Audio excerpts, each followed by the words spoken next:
नमस्कार, न्यूज 18 राजस्थान पर आप सभी का स्वागत। मैं हूं आपके साथ हेमंत कुमार। चलिए खबर की शुरुआत बड़ी खबर के साथ। पाली में खड़ी बस में आग लगने की जानकारी सामने आ रही है। आग से बस जलकर खाक हुई है।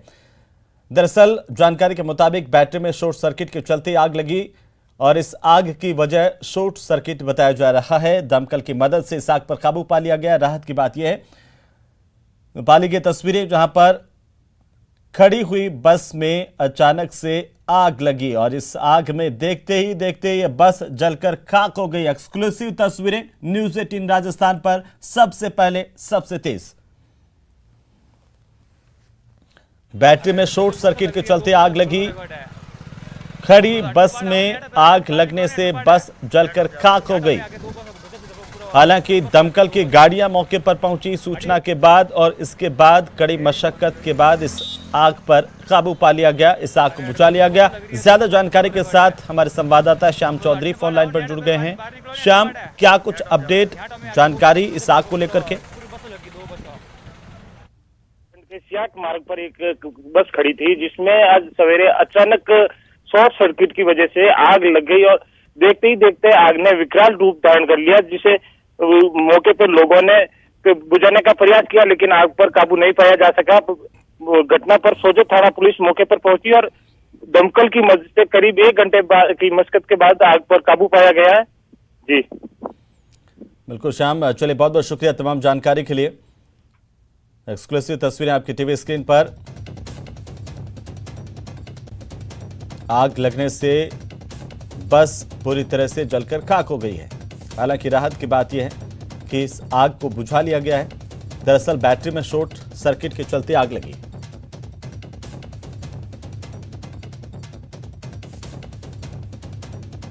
चलिए आगे बढ़ेंगे और झुंझुनू के बिसाव से इस वक्त की बड़ी खबर हम आपको बता दें कि सांड का हमला यहां पर देखने को मिला, जिसकी तस्वीरें सीसीटीवी में कैद हुई हैं। वो तस्वीरें हम आपको दिखा रहे हैं। 5 फीट तक एक शख्स उछला सांड के हमले में। सांड ने किस तरीके से इसको अपने सींगों के सहारे उछालकर पटका, वो इन तस्वीरों में देखिए। लाल घेरे में देखिए, ये सांड पीछे से आया, उठाकर पटका। सांड के हमले में ये शख्स बाल बाल बचा है। झुंझुनू के बिसाऊ इलाके की घटना बताई जा रही है। सड़क के किनारे खड़े शख्स को सांड ने सींग से मारा, 5 फीट तक उछाल दिया। यह घटना सीसीटीवी कैमरे में कैद हुई है। बिसाऊ कस्बे में सांडू ने आतंक मचा रखा है, उसकी बानगी भर है ये तस्वीरें देखिए किस तरीके से पीछे से आकर सांड ने एक व्यक्ति पर हमला बोला और उसे अपने सींगों से उठाकर पटका। लाल घेरे में तस्वीरें। उसके बाद जैसे ही लोगों ने देखा, लोग वहां पर भागे उस व्यक्ति को बचाने के लिए और गनीमत है कि वो व्यक्ति बाल बाल बच गया है। तो सड़क के किनारे हुई इस घटना से हर कोई स्तब्ध रह गया। अचानक से सांड ने इस तरीके से हमला बोला। ये देखिए पीछे से आता हुआ सांड और अब सामने खड़े व्यक्ति को सांड ने उछाल दिया। उछाल के बुरी तरह से पटका है। लोगों का कहना है कि बिसाऊ कस्बे में सांडू ने आतंक मचा रखा है, लेकिन इसके बावजूद स्थानीय प्रशासन इस ओर कोई ध्यान नहीं दे रहा। आवारा सांडों को पकड़ने की कोई व्यवस्था नहीं है। चलिए आगे बढ़ेंगे। अजमेर क्रिकेट सट्टे के खिलाफ अलवर गेट पुलिस की बड़ी कार्रवाई देखने को मिली है। जेपी नगर के एक मकान में पुलिस ने दबिश दी है। पाकिस्तान प्रीमियर लीग के मैच पर यहां पर सट्टा खिलाया जा रहा था। आरोपी शुभम को गिरफ्तार किया गया है और इसके कब्जे से पुलिस ने लैपटॉप, मोबाइल फोन, लाखों का हिसाब किताब और कई पर्चियां बरामद की हैं। अजमेर में सट्टे के खिलाफ पुलिस की बड़ी कार्रवाई है। आरोपी शुभम की गिरफ्तारी यहां से हुई है। जेपी नगर के मकान में पुलिस ने दबिश दी। इस कार्रवाई को अंजाम दिया गया। पीपीएल के मैच में सट्टा लगा रहा था, इसकी जानकारी पुलिस को मिली। लगातार पुलिस को इस आरोपी के सट्टे के कारोबार को लेकर के जानकारी मिल रही थी। आखिरकार पुलिस ने कार्रवाई की है। अजमेर से बड़ी खबर। क्रिकेट में सट्टे के खिलाफ अलवर गेट पुलिस ने बड़ी कार्रवाई की है। जेपी नगर में एक मकान में पुलिस ने दबिश दी। पाकिस्तान प्रीमियर लीग के मैच पर सट्टा खिला रहा था आरोपी और इसी दौरान पुलिस ने आरोपी शुभम नाम के एक शख्स को गिरफ्तार किया है। इसके कब्जे से लैपटॉप, मोबाइल फोन, लाखों का हिसाब किताब और कई पर्चियां बरामद की गई हैं। ज्यादा जानकारी के साथ सहयोगी अभिजीत जुड़ चुके हैं। अभिजीत, पुलिस की बड़ी कार्रवाई सट्टेबाजों के खिलाफ, क्या कुछ जानकारी आपके पास? देखिए, अलवगेट थाना पुलिस को मुखबिर के जरिए ये सूचना मिली थी कि अजमेर के नाका मदार में जेपी नगर है, वहां पर एक मकान में जो है ऑनलाइन सट्टे का काम चल रहा है और जो पाकिस्तान प्रीमियर लीग टूर्नामेंट चल रहा है उसके मुकाबलों में जो है एक सट्टे की कार्रवाई की जा रही है। तो वहां पर मुखबिर से मिली सूचना के बाद अलवगेट थाना पुलिस वहां पर मौके पर पहुंची और उस मकान पर दबिश दी। तो वहां पर शुभम विजयवर्गीय नाम के सटोरिये को मौके से पुलिस ने गिरफ्तार किया है। उसके पास से लैपटॉप और मोबाइल सहित हिसाब किताब की डायरी भी जब्त की है, जिसमें लाखों का हिसाब किताब जो है जो सट्टे में जो सौदे होते हैं उसका हिसाब किताब उस डायरी में मिला है। इस पर पुलिस ने आरोपी शुभम विजयवर्गीय को गिरफ्तार कर जो है मामले की जांच शुरू कर दी गई है। इसके अलावा अंडर 19 वर्ल्ड कप जो चल रहा है, जिसमें कई मुकाबले खेले जा चुके हैं, उसके भी कुछ सट्टों का हिसाब किताब उस डायरी में सामने निकल के आया है। तो पुलिस उस डायरी के आधार पर अब अन्य लोगों के बारे में बिल्कुल। चलिए अभिजीत, बहुत बहुत शुक्रिया तमाम जानकारी के लिए। बड़ी कार्रवाई है पुलिस की। और अब बात रीट की, क्योंकि रीट को लेकर के लगातार अनलिमिटेड बवाल जारी है। चौथे दिन SC/ST मोर्चा की ओर से भारतीय जनता पार्टी के कार्यकर्ताओं ने आंदोलन किया है। परीक्षा रद्द करने और सीबीआई जांच की मांग की जा रही है। रीट पेपर लीक मामले में बीजेपी का प्रदर्शन देखने को मिला है। आज SC/ST मोर्चा के कार्यकर्ता जिला कलेक्ट्रेट के बाहर पहुंचे, यहां पर जोरदार नारेबाजी की है, प्रदर्शन किया है। एक्सक्लूसिव तस्वीरें हम आपको दिखा रहे हैं राजधानी जयपुर से। हमारे सहयोगी बाबूलाल धायल हमारे साथ जुड़ गए। सीधा हम बाबूलाल का रुख करेंगे। बाबूलाल, लगातार भारतीय जनता पार्टी का हल्ला बोल सरकार के खिलाफ रीट पर जारी है। पहले युवा मोर्चा की तरफ से प्रदर्शन किया गया, उसके बाद महिला मोर्चा की तरफ से प्रदर्शन, और अब SC/ST मोर्चा, अलग अलग मोर्चे प्रदर्शन कर रहे हैं। आज क्या कुछ देख पा रहे हैं आप? जी, आज सरकार के विरोध में बीजेपी का चौथे दिन धरना प्रदर्शन चल रहा है। रीट भर्ती को रद्द करने की मांग की जा रही, साथ ही सीबीआई जांच का भी मुतालबा हो रहा है बीजेपी की ओर से। लेकिन आज उतनी भीड़ यहाँ पर नजर नहीं आ रही। पुलिस के सख्त इंतजाम है और एक तरह से बाड़ा बना दिया गया है। बीजेपी के कार्यकर्ताओं को हद में बांध के रख दिया यहाँ पर, जिसकी वजह से ज्यादा क्राउड भी यहाँ पर नहीं आया है। कल बहुत ही तनावपूर्ण स्थिति थी, इसलिए आज बीजेपी के कार्यकर्ताओं के आगे बैरिकेड लगा दिए पुलिस ने और उनको साफ कह दिया कि आप इससे आगे ना आए।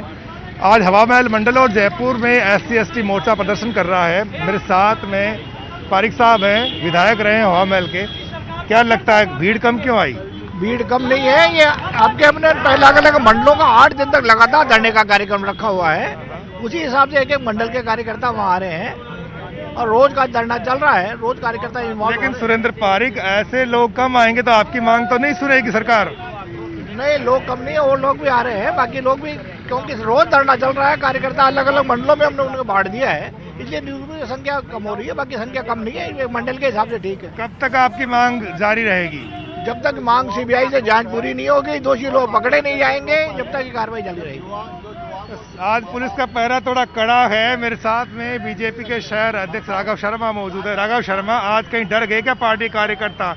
बैरिकेडिंग लगा दी गई है, पुलिस कहीं ज्यादा तैनात की गई है रोजाना के मुकाबले, तो अब आगे क्या होगा? कार्यकर्ताओं की ये तादाद तो सरकार पर दबाव बनाने के लिए पर्याप्त नहीं है? पर्याप्त है। कल रात 10 बजे तक, 10:30 बजे तक आप भी कार्यालय मौजूद थे। जिस प्रकार का भय का वातावरण बनाकर कार्यकर्ताओं को झुकाने का प्रयास करा जा रहा है और कार्यकर्ताओं का मादा है कि सरकार को घुटनों पे लाएंगे। चरणबद्ध आंदोलन विधानसभा सत्र चालू होने तक चलता रहेगा, तो निश्चित रूप से कार्यकर्ता, 11 बजे का समय था और मेरे हिसाब से 250-300 कार्यकर्ता अगर धरने पे हो तो ये संख्या और धीरे धीरे कार्यकर्ता आते हैं। इसीलिए जब तक इस सरकार को घुटनों पर नहीं लाएंगे तब तक भारतीय जनता पार्टी के कार्यकर्ताओं का डरने का सवाल ही नहीं उठता। कहते हैं कि जो छोटे हैं वो बड़ों से सीखते हैं। आप यहाँ पे नाती का बाड़ा के नारे लगाते हैं और आपके जो कार्यकर्ता युवा मोर्चा के, वो जाकर के मंत्रियों के और जो पदाधिकारी हैं सरकार पार्टी के, कांग्रेस पार्टी के, उनके घरों के बाहर जाकर के इस तरह की हरकतें करते हैं। क्या ये जायज करार देते हैं आप इनको? हम शुद्धिकरण कर रहे हैं। नाथी देवी एक समाज सेविका थी, रोहट तहसील की रहने वाली थी। उनके यहाँ से कोई भी व्यक्ति निराश वापस नहीं आता था। हम चाहते हैं कि असंतुष्ट व्यक्ति जो अपने कार्य के लिए पीड़ित है वो इन मंत्रियों के और अध्यक्षों के घर जाए तो उसको संतुष्टि मिले, इसलिए हम उनका शुद्धिकरण कर रहे हैं, इसलिए उनके मकान के आगे लिख रहे हैं। और अगर उनको कोई आपत्ति है तो हम भी अपने यहाँ नाथी का बाड़ा लिखने को तैयार हैं। नाथी का बाड़ा एक प्रेरणादायक महिलाएं थी, सरल महिला थी, दानवीर महिला थी। कन्हैयालाल मीणा है बस्ती के पूर्व विधायक। कन्हैयालाल जी, क्या लगता है एसटी मोर्चे से इन्हें क्या दूरी बना ली? बहुत कम लोग आए, 2 मोर्चों का धरना और गिनती के कार्यकर्ता पहुंचे। देखिए, वैसे तो बसंत पंचमी का सावा इतना जबरदस्त है तो लोग बाग भात लेकर के अपने अपने बहनों के कहीं गए हुए हैं, इस वजह से थोड़ा सा कम आए, वो कारण है। और वैसे जितने लोग पीड़ित हैं, जितने दुखी हैं इससे, जितना रेट के अंदर जो धांधली हुई है, खैर आपसे तो कोई छुपावा नहीं है, आपको गांव के व्यक्ति हो, सारे किसानों के परिवार से आप आते हो, तो जो हालात जो हुई है इसमें, तो इसमें सारे लोग आ रहे हैं। वैसे भी अभी आते जा रहे हैं, जैसे अभी 25-30 तो भी आ रहे हैं और भी आ रहे हैं। सरकार पर क्या दबाव बना पाएगी पार्टी आपकी? 4 दिन तो हो गए आप लोगों को धरना प्रदर्शन करते हुए। देखो, सरकार जब जो गूंगी बेरी सरकार और जो सुनना ही नहीं चाहे, 1000, 10,000, 20,000 भी आ जाए तो सरकार के कोई अपने आप को ये समझ रहे हैं कि भाई ठीक है, मैंने तो जो एक बार क्या होता है, जो व्यक्ति नग्गा हो जाता है वो अपने आप को देख लिया, मैं तो डाकू तो हुई, चोर तो हुई, अब जो होगा सो देखा जाएगा। नगार पूछा सबसे ऊंचा होता है।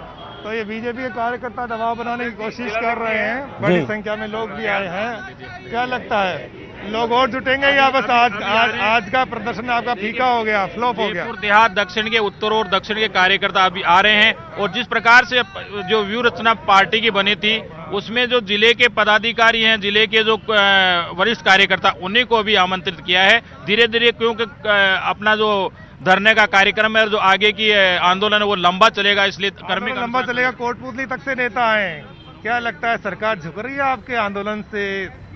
आंदोलन से तो अच्छी सरकार झुक जाती है और ये कार्यकर्ताओं का आंदोलन सरकार को झुकना पड़ेगा और इस बेरोजगारों की खिलाफ जो सरकार ने मिलीभगत से किया है उसको बदलना पड़ेगा। सीबीआई जांच करानी पड़ेगी और दोषियों के खिलाफ कार्रवाई करनी पड़ेगी। लेकिन बाबूलाल, हम सबने देखा कि जिस तरीके से युवा मोर्चा का प्रदर्शन था उसमें खुद प्रदेशाध्यक्ष सतीश पूनिया पहुंचे थे और उसके बाद कल मधु शर्मा और महिला मोर्चा के अध्यक्ष भी मौजूद थे। आज कोई बड़े नेता के तौर पर हम देखें तो वहां पर कोई बड़ा नाम मौजूद नजर नहीं आता है। कल अरुण चतुर्वेदी, परसों हमने देखा था कि वो भी पहुंचे थे धरना स्थल पर। आज कौन है और क्या अब थोड़ा जो है वो इसमें भी उतार आने की संभावनाएं हैं कि भारतीय जनता पार्टी एक प्रदर्शन के नाम पर ही सिर्फ प्रदर्शन कर रही है? जी, आज तो ऐसा ही दिख रहा है और पुलिस की सख्ती कहीं ज्यादा है, तो शायद एक डर का माहौल भी शायद बीजेपी कार्यकर्ताओं के मन में होगा, क्योंकि कल शाम को बहुत ही तनावपूर्ण स्थिति थी बीजेपी कार्यालय के बाहर, जहाँ लग रहा था कि बीजेपी कार्यकर्ता और पुलिस के बीच में कहीं टकराव की स्थिति पैदा हो सकती है, क्योंकि गोविंद डोटासरा के घर के बाहर जो नाथी का बाड़ा लिखा गया बीजेपी युवा मोर्चे कार्यकर्ताओं की ओर से, वो कार्यकर्ता भीतर थे और पुलिस बाहर आ गई थी, तो खासा बवाल मचा था कल शाम को। तो आज पुलिस ने पूरी सतर्कता बरती है और देखिएगा सामने एक तरह से एनक्लोजर बना दिया है और ये बैरिकेटिंग लगा करके पुलिस ने अपने इरादे साफ कर दिए हैं कि ज़्यादा वो मौका नहीं देगी बीजेपी के कार्यकर्ताओं को, मनमानी नहीं करने दी। कल खास आज तो लगता है कि मोर्चों के अध्यक्ष भी नहीं पहुंचे हैं। चलिए, बहुत बहुत शुक्रिया हमारे साथ जुड़ने के लिए बाबूलाल, तमाम जानकारी के लिए। और इसी बीच बड़ी खबर हम दे दें, गृह विभाग की ओर से नई गाइडलाइन जारी की गई है कोरोना को लेकर के। अब नई गाइडलाइन के मुताबिक विवाह समारोह में 250 लोगों के शामिल होने की अनुमति होगी। संख्या बढ़ा दी गई है, थोड़ी राहत जनता को देने की कोशिश की गई है, लेकिन इसके साथ साथ बेहद जरूरी होगा कि कोरोना गाइडलाइन की पालना हो, साथ ही मास्क लगा के रखें। तो नई गाइडलाइन गृह विभाग की ओर से जारी की गई है। बड़ी जानकारी है इस वक्त की। जयपुर से बड़ी खबर, पूरे प्रदेश से नाइट कर्फ्यू अब खत्म कर दिया गया है। नई गाइडलाइन के मुताबिक गृह विभाग की तरफ से नई गाइडलाइन जारी की गई। विवाह समारोह में अब 250 लोगों को शामिल होने की अनुमति होगी। ज्यादा जानकारी के साथ सहयोगी दिनेश शर्मा हमारे साथ जुड़ चुके हैं। दिनेश, क्या कुछ जानकारी?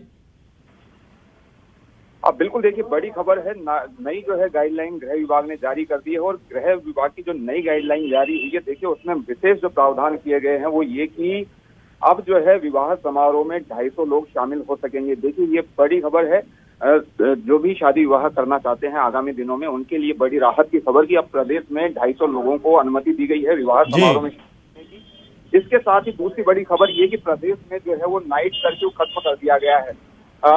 हर दिन जो रात 11 बजे से लेकर सुबह 5 बजे तक नाइट कर्फ्यू होता था, उसे खत्म कर दिया गया है। अब जो है वो 24 घंटे आम लोग कहीं भी आ जा सकेंगे, तो ये बड़ी खबर है। और तीसरी सबसे बड़ी खबर इस गाइडलाइन की अगर बात करें तो सभी धार्मिक स्थलों को उनके समयानुसार खोले जाने की अनुमति दी हो। साथ ही मंदिरों में, धार्मिक स्थलों में जो फूल माला, प्रसाद, चादर और दूसरी जो पूजा सामग्री ले जाने की अनुमति नहीं थी अब तक, वो जो है अब उसे अनुमति दे दी गई है। यानी श्रद्धालु अब धार्मिक स्थलों में जब भी जाएंगे तो उन्हें अनुमति होगी कि वो फूल माला, प्रसाद, चादर या दूसरी जो पूजा सामग्री है वो ले जा सकेंगे। तो देखिए, राहतों का सिलसिला लगातार जारी है, लगातार रियायतें दी जा रही है प्रदेश सरकार की ओर से। पिछले दिनों जो गाइडलाइन आई थी उसमें भी कुछ रियायतें दी गई थी और अब जो है नई गाइडलाइन आज जारी की गई है, तो फिर से जो है वो कुछ राहतें दी गई है प्रदेशवासियों को और दायरा जो है वो राहतों का वो बढ़ा दिया गया है। देखिए, पॉइंट वाइज अगर बात करें,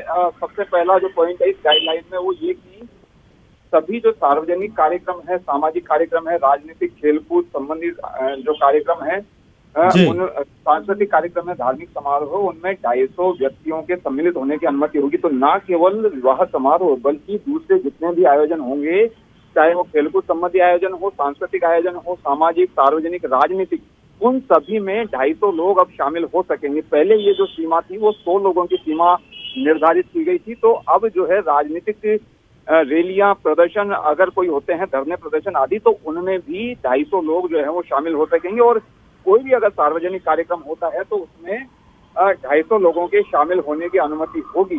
तो ये बड़ी खबर है। हालांकि ये जो है इसकी सूचना देनी पड़ेगी 181 नंबर पर या ईमेल आईडी पर जो है आयोजनकर्ताओं को इन लोगों के शामिल होने की सूचना पूर्व में देनी पड़ेगी।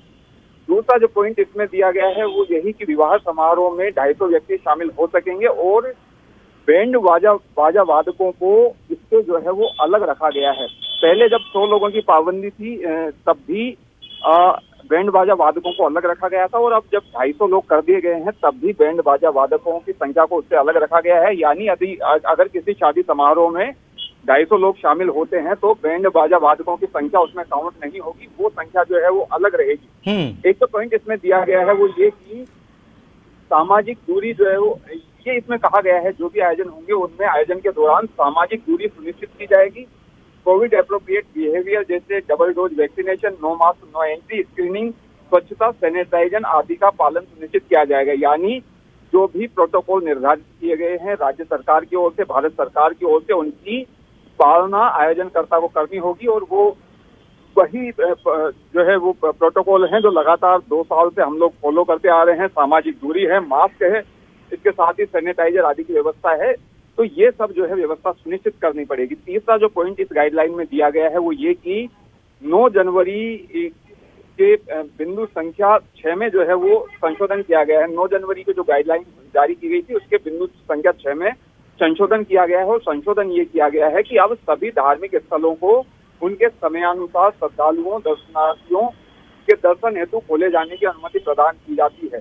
इसके साथ ही फूलमाला, प्रसाद, चादर, अन्य पूजा सामग्री ले जाना अनुमति होगा। यानी धार्मिक स्थल जो भी उनका जो समय निर्धारित है उन पर, धार्मिक स्थलों पर अब कोई पाबंदी नहीं है कि निर्धारित समय सीमा के अंदर धार्मिक स्थल खुलेंगे। धार्मिक स्थलों द्वारा जो समय निर्धारित किया गया है उसके अनुसार धार्मिक स्थल खुल सकेंगे और श्रद्धालु जो है फूलमाला, प्रसाद, चादर आदि ले जा सकेंगे। चौथा जो पॉइंट गाइडलाइन में है वो ये कि पूरे प्रदेश में जो नाइट कर्फ्यू चल रहा था रात 11 बजे से लेकर 5 बजे, सुबह 5 बजे तक, उसे समाप्त किया जाता है। तो ये नाइट कर्फ्यू समाप्त कर दिया गया है, ये बड़ी राहत है। लगातार कई महीनों से जो है वो नाइट कर्फ्यू लगातार जारी था, अब उसे खत्म कर दिया गया है। और ये जो गाइडलाइन है ये गाइडलाइन लागू होगी 5 फरवरी से, यानी कल से ये गाइडलाइन लागू हो जाएगी जी। इसके साथ ही देखिए सभी जो जिला कलेक्टर हैं, जिला मजिस्ट्रेट है, वो ये सुनिश्चित करेंगे कि कोविड एप्रोप्रिएट बिहेवियर की पालना हो। इसके साथ ही पुलिस विभाग के साथ ही होमगार्ड कार्मिकों की तैनाती की जाएगी ताकि जो भी कोविड एप्रोप्रिएट बिहेवियर है उनका पालन करवाया जा सके। तो ये जो है वो नई गाइडलाइन अब सामने आ गई है और बाजारों के खुलने का समय जो पहले तय किया गया था वो निर्धारित वही रहेगा। बाजार जो है वो रात्रि 10 बजे तक खुल सकेंगे, क्योंकि आज जो नई गाइडलाइन आई है उसमें बाजारों के लिए अलग से कोई प्रावधान नहीं किया गया है। तो पूर्व की जो गाइडलाइन है, पहले जो गाइडलाइन जारी हुई थी रात 10 बजे तक व्यावसायिक प्रतिष्ठान खुलने के लिए, वो लगातार जारी रहेगी।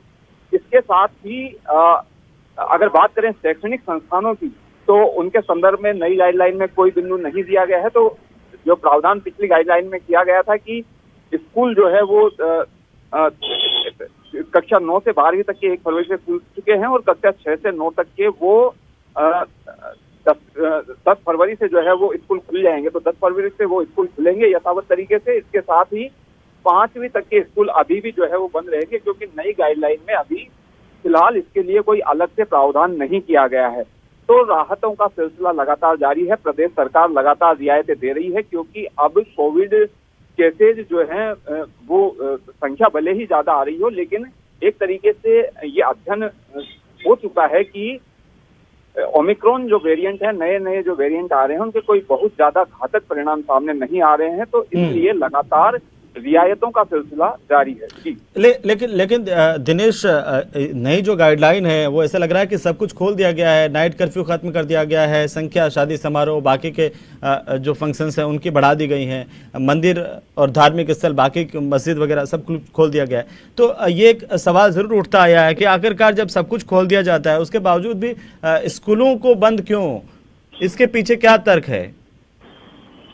बिल्कुल, देखिए जैसा मैंने कहा कि स्कूल खोले जा चुके हैं। 1 फरवरी से कक्षा 9 से 12 तक के स्कूल खोले जा चुके हैं।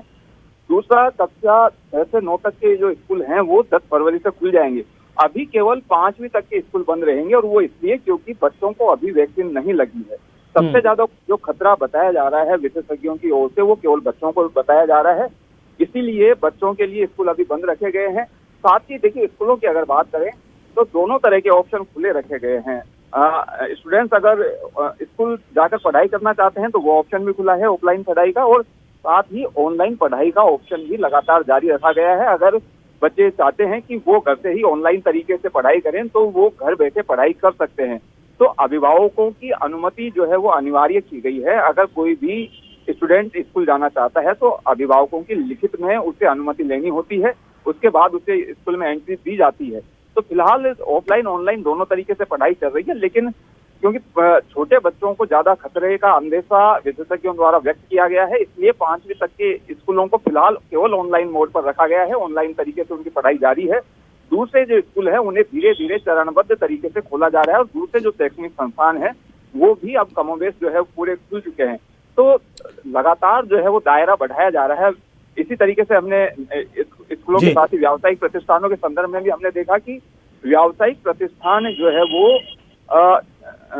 रात जो है वो 10 बजे तक खुल सकते हैं। पहले जो है वो 8 बजे तक की पाबंदी उनके लिए की गई थी कि 8 बजे तक ही बाजार खुल सकेंगे, लेकिन बाद में दायरा बढ़ा दिया गया। तो नाइट कर्फ्यू भी जो है अब खत्म कर दिया गया है। तो एक तरीके से हम ये कह सकते हैं कि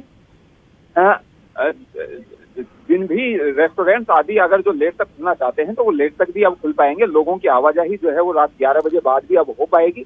तो ये सब चीजें जो है वो लगातार, लेकिन दिनेश जो है आंकड़े तो अभी कोरोना के जो है जिस तरीके से उम्मीद की जा रही थी कि कम हो जाएंगे, वो अभी उतने कम होते हुए नजर नहीं आए। हालांकि कुछ कम जरूर हुए हैं, लेकिन उसके बावजूद भी इतनी ज्यादा आंकड़ों में कमी नहीं है अभी। बिल्कुल, देखिए आंकड़ों में कमी नहीं है, केसेज लगातार बढ़ रहे हैं, लेकिन जैसा मैंने बताया कि दायरा भले बढ़ रहा हो, केसेज भले लगातार ज्यादा आ रहे हो, लेकिन अब एक लंबा वक्त जो है हम लोग गुजार चुके हैं ओमिक्रॉन के साथ में। और एक तरीके से ये रिसर्च अपने आप हो चुकी है कि ओमिक्रॉन के बहुत ज्यादा घातक जो है वो परिणाम सामने नहीं आए हैं। जिस तरीके के हालात डेल्टा वेरिएंट के दौरान बने थे कि अस्पतालों में जगह तक नहीं बची थी, दूसरी लहर के दौरान हमने देखा था कि अस्पताल फुल हो गए थे, ऑक्सीजन की भारी किल्लत थी, रेमडेसिविर की कमी थी, दवाइयों की कमी थी। उस तरह के हालात अब नहीं बने हैं। और लोग जो, क्योंकि अब अधिकांश लोग जो हैं वो वैक्सीनेटेड हो चुके हैं, लोग अगर कोरोना संक्रमित हो भी रहे हैं तो गंभीर लक्षण उनके नजर नहीं आ रहे हैं और उन्हें हॉस्पिटलाइज्ड होना नहीं पड़ रहा है।